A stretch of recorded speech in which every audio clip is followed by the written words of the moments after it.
This is one sense that Kenya Kwanza regime are very worried about the upcoming election in 2027. Now that Musalia Mudavadi is out claiming that that election might be postponed. And the question that I may ask, why is it that Uhuru Kenyatta ruled for the good 10 years without any constitutional interference? But now this regime has seen that for them to stay in power is to interfere with the constitution. Just listen to Musalia Mudavadi. My dear brothers and sisters of the Mulembe nation, elders, custodians of our heritage, and the energetic youth of Kenya, fellow citizens, Murembe Bosi Hamujambo. It is a proud honor to stand on this venerable ground in Vihiga as we celebrate the songs and spirit of the Maragoli. Let us remember our strength is most formidable when woven into the national fabric of a united Kenya. We do not just celebrate our past today, we secure our future. I stand tall on this ground to announce that the recently concluded by-elections, and in particular, the Malava constituency triumph, was a victory for purpose over rhetoric. We must acknowledge our recent hard-fought victory by electing a UDA candidate, and he's here with us. He'll speak to us later. The Honorable David Ndakwa is with us. You proved that Western Kenya is no longer a playground for empty slogans. I repeat, it proved that Western Province, Western Kenya, is no longer a playground for empty slogans. I thank Malava for standing with the government. When we move as one, we win as one. But let this be a lesson. Our side won by just 1,354 votes, signaling that more needs to be done. We need to acknowledge that every single vote is a brick in the wall of our stability. As we celebrate during this festive season, my people, allow me to state that 20 months into the 2027 general elections, there is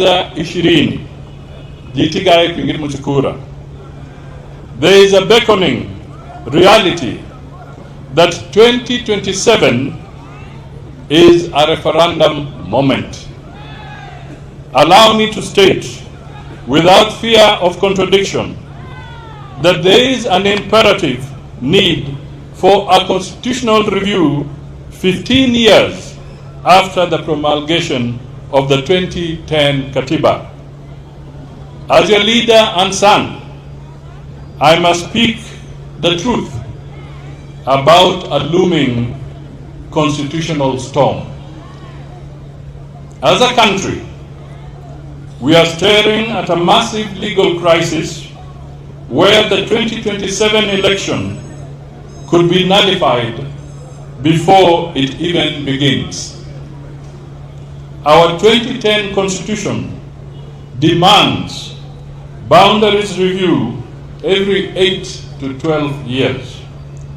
Our deadline was March 6th, 2024. We have passed it. We are now in a period of constitutional non-compliance. Here is the catch. You cannot have a boundary review without a valid national census. The 2019 census was nullified in 3 counties, namely Mandera, Wajir, and Garissa. the court ordered a mini census for the 3 counties to be conducted by January 2026, yani mwezi ujao. So, here are the issues. The census deadlock here is that a patchwork census mixing 2019 data with 2026 data is a legal impossibility. There will be no valid population data.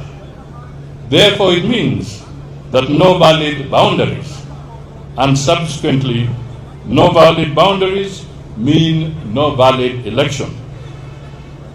Notably, the structural benchmarks bottlenecks is that our population has exploded, yet we are trapped in Article 89(4) of the Constitution that limited us to 290 constituencies only. Without a constitutional amendment, the IBC cannot give high growth areas the representation they deserve, and our protected constituencies face extinction.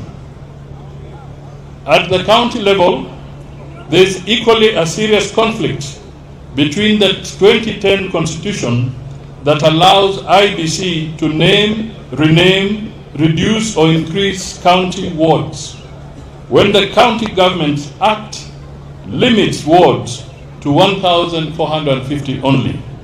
This again traps us into providing fresh wards to cater for the increased population and needs for resources closer to our people. Having noted that legal landmines that may hinder the delivery of the 2027 general elections and risk the nation departing from our long-held tradition of holding elections every 5 years, allow me to also bring forth more reasons for a beckoning reality that 2027 is a referendum moment. Fellow citizens, through Kenya's National Dialogue Committee, NADCO, formed for bipartisan talks on electoral and governance reforms, identified issues that only you can resolve via a referendum. And you remember NADCO was formed jointly also with the entire opposition, including the late Raila Amolo Odinga.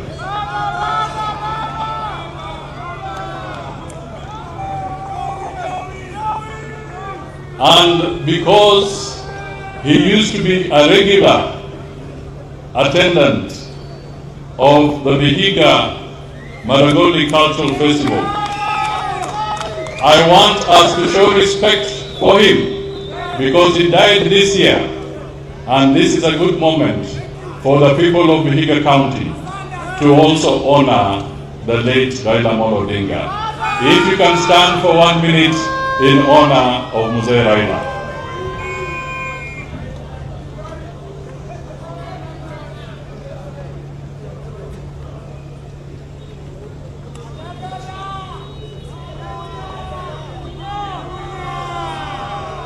Thank you.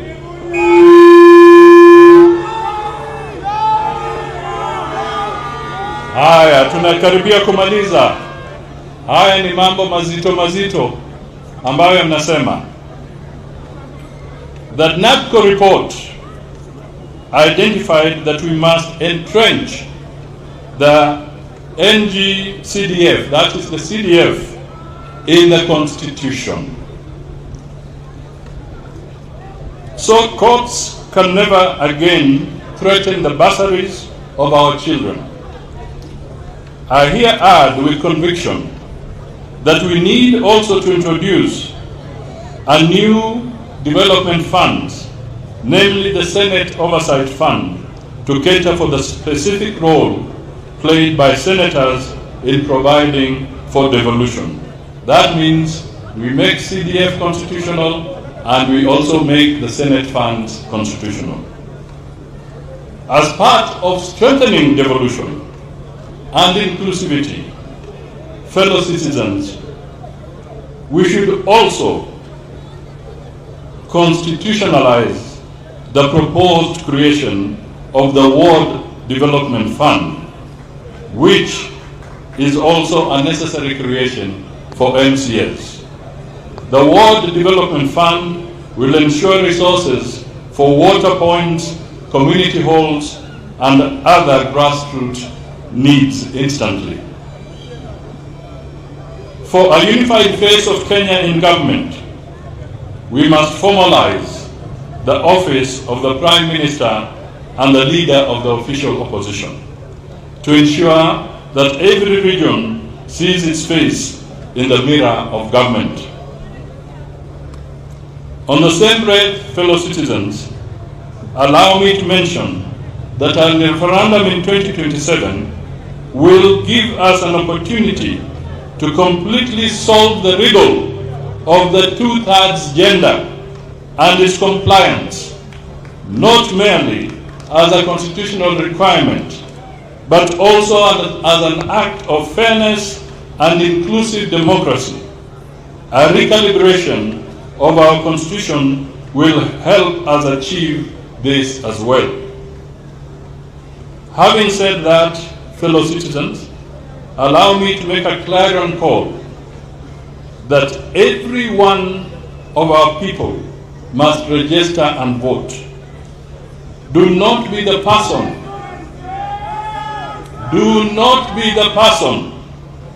who complains about the harvest but refuses to plant the seed. If you have an ID but no voter's card, you are surrendering your voice. Silence is a choice to be ignored. That means if you're quiet, you want to be ignored. No complaints without participation.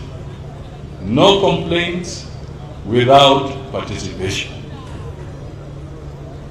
And in case this is your first time coming across us, kindly please click that subscribe buttons, then allow notification buttons to be on. Whenever you're producing a video like this one, YouTube will automatically giving you a notification. All right, guys, what is your thoughts about this Musalia Mudavadi's allegations? Are we all not prepared for the election in 2027? And if Kenyans are now very comfortable for the elections in 2027, why this regime want to postpone it? And another red flag, and why is it that they only want to do census in just selected counties or other region, northern region?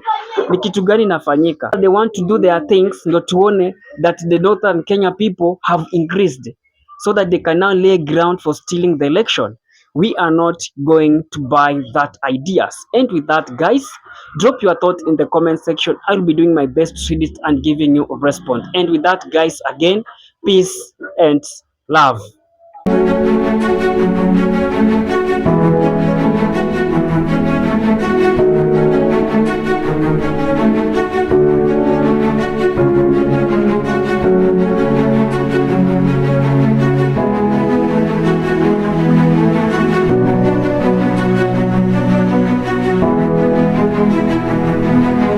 And with that, guys, thank you for choosing Kenya Political Brief as your primary news platform, more so on politics. Kindly please share this video to a friend.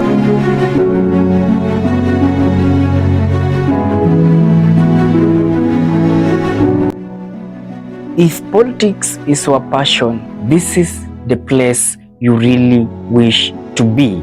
Kindly subscribe. Bye bye.